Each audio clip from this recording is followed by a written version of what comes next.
Então, eu nasci em São Paulo. Meu pai imigrou da Alemanha depois da Primeira Guerra Mundial. A gente em casa só falava alemão.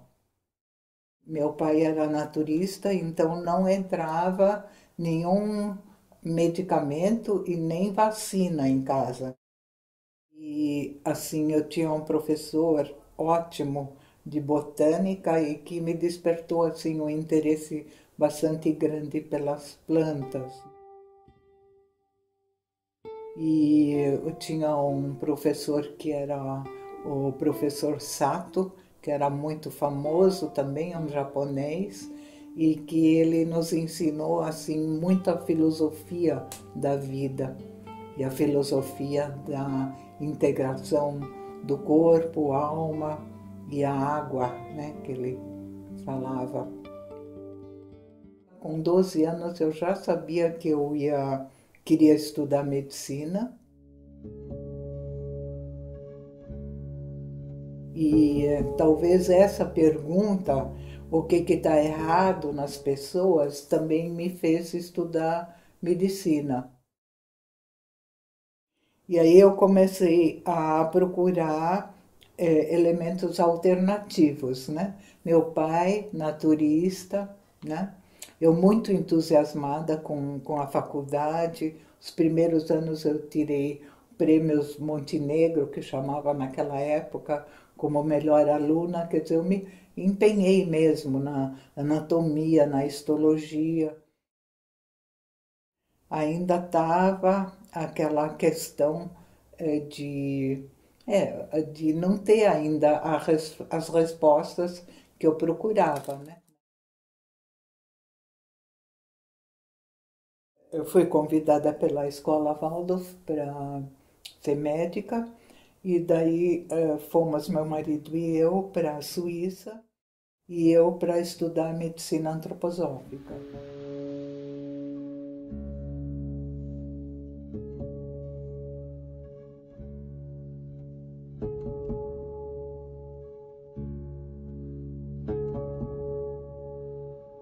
Eu fiquei assim logo encantada, né? E de manhã a gente tinha aula de euritmia, que é assim, arte do movimento.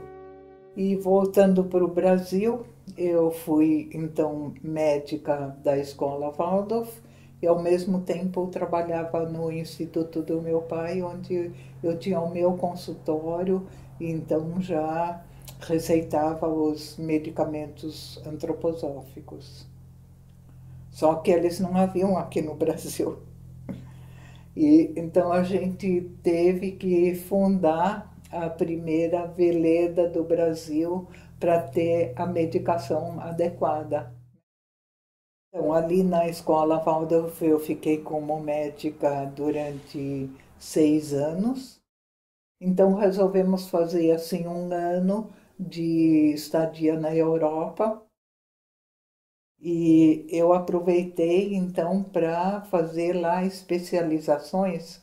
Aí eu aprendi a terapia artística, aprendi mais da euritmia curativa e massagem rítmica, quer dizer, os tratamentos complementares da medicina antroposófica, mas que são extremamente importantes. E daí, primeiro fizemos então esse consultório em casa, já tinha euritmia, tinha massagem, era assim um terapêuticozinho, né?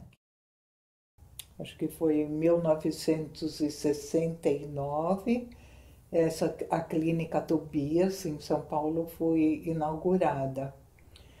Demorou um pouquinho porque com 37 anos, a gente, que é um marco também na biografia, a gente colocou a pedra fundamental para a clínica.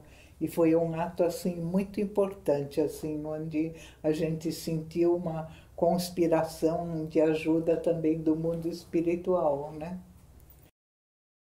Então aí em 1975 começou-se toda uma formação de médicos e estudantes de medicina em medicina antroposófica. E daí o movimento de medicina antroposófica assim, foi se expandindo. Mas também o que a gente sentia é que em doenças crônicas assim mais longas, os pacientes, se eles não modificavam a sua estrutura de vida, a sua estrutura alimentar, os seus costumes e hábitos, a doença voltava.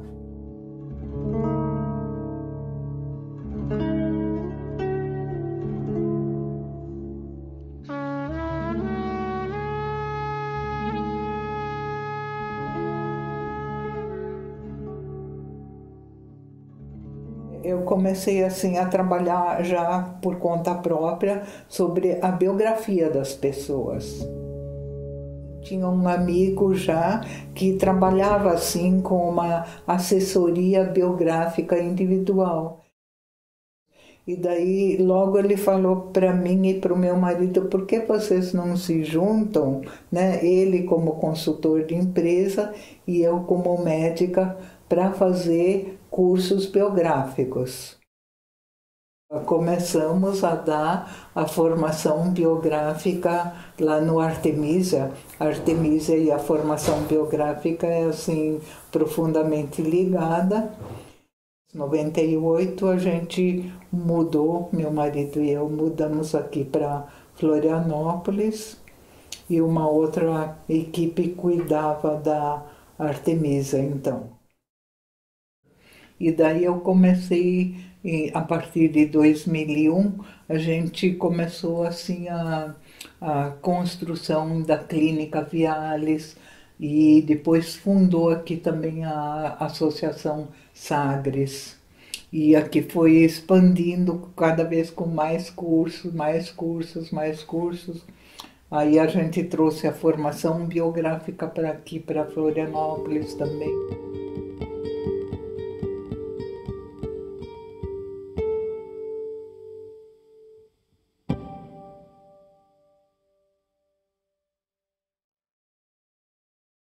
A gente pode dizer assim, você vem do mundo espiritual, você atravessa, como Rudolf Steiner denomina isso, esferas planetárias.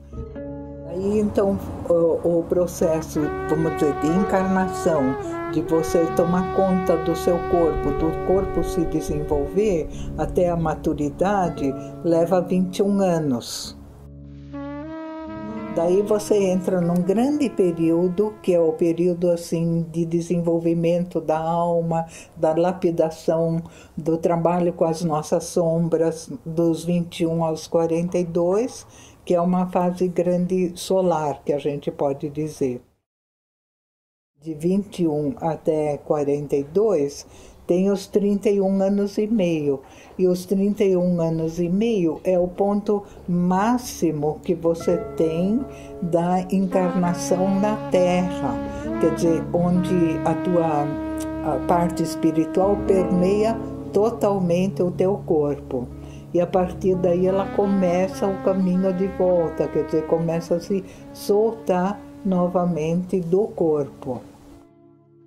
A questão depois dos 56, né, eu senti assim, que a cada setênio a gente é uma tônica diferente da vida. Eu senti mais essa outra passagem dos 56 anos, assim, onde a gente atravessa não só uma passagem de setênio, mas onde a gente se confronta com o terceiro nó lunar, né?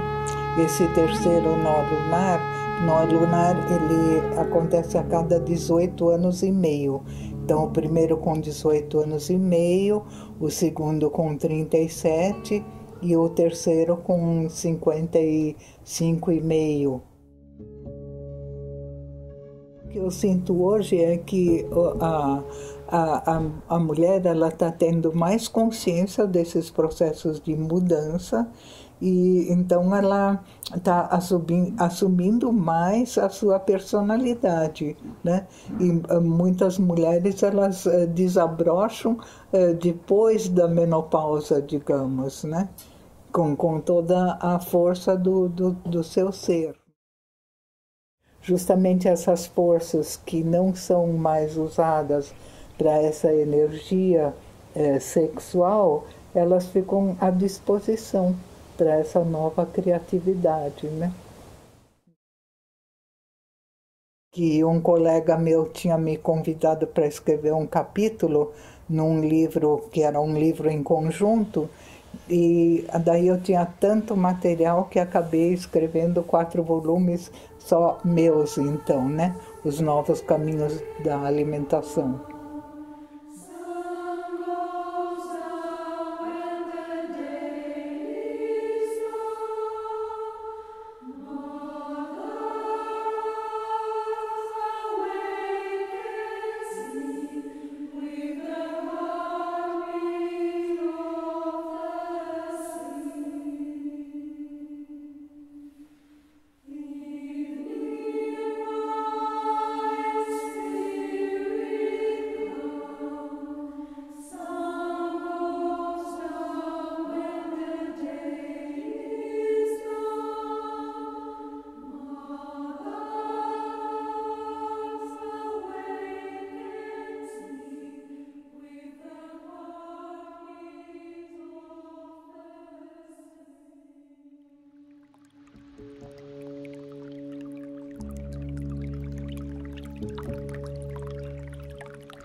Então a gente está aqui no restaurante do Acalanto.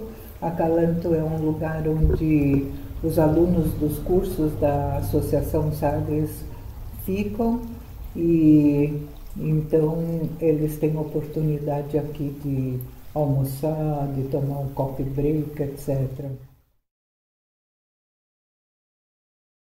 Eu acho que ritual é uma coisa que tem a ver também com uma prática do dia a dia e, em realidade, já começa com a criança pequenininha, né? E o ritual, ele tem a ver também com o ritmo, né? Então, o ritmo da criança dormir, o ritmo que ela vai se alimentar, né? O ritual, por exemplo, de se sentar na mesa, de fazer uma pequena oração de agradecimento para o alimento, um ritual de quando ela vai dormir, de se entregar a uma pequena oração para se conectar com o mundo espiritual durante a noite, ou de manhã quando acorda, de se preparar para o dia, né? São rituais que a gente, desde a infância, pode introduzir para a criança. Então, um exercício que ajuda muito é o exercício que Rudolf Steiner chama da retrospectiva do dia. O trabalho assim de entrega à meditação, meditação existem várias formas de fazer, né? Mas Uma delas é esse olhar para si mesmo e para suas sombras e corrigindo as sombras. A outra é pegar uma oração ou uma ideia filosófica e pensando sobre ela, né? Então existem várias formas que nos abrem essa percepção para um mundo novo e que também ajuda a desenvolver a nossa criatividade. Já falou sobre essa questão da mulher depois da menopausa, onde ela não tem mais a capacidade de gerar filhos, né? Mas onde essa força, ela está ali, né? A força geradora, ela está ali. E agora ela pode ser transformada em criatividade no mundo externo. Então agora cada um tem que descobrir qual é a sua criatividade, né? Então, como cultivar o lado feminino? Não é sair correndo atrás dos homens, né? Para ser a tal atraente, como a gente fazia isso talvez com 25, 24 anos, né? Mas é justamente cultivar uma beleza mais interna, né? E cultivar através da arte, por exemplo. Então pode ser pela fotografia, pela música, pela pintura, qualquer expressão de arte nos ajuda a desenvolver esse nosso lado feminino, né? Outras se enveredam para escritora, para poesia, etc., né? Mas também ir na natureza e pesquisar diretamente, né? Então é uma outra coisa, né? Aí é vivencial. O importante, eu acho, que a gente vivenciar cada vez mais as pequenas coisas, né? E olhando o sol ali batendo naquela dracena, e assim, é um mundo que se abre ali, né? Que você pode olhar, ou aquelas gotinhas de água que estão penduradas ali, choveu à noite, então tem um monte de gotinhas de água em cada folha da palmeira.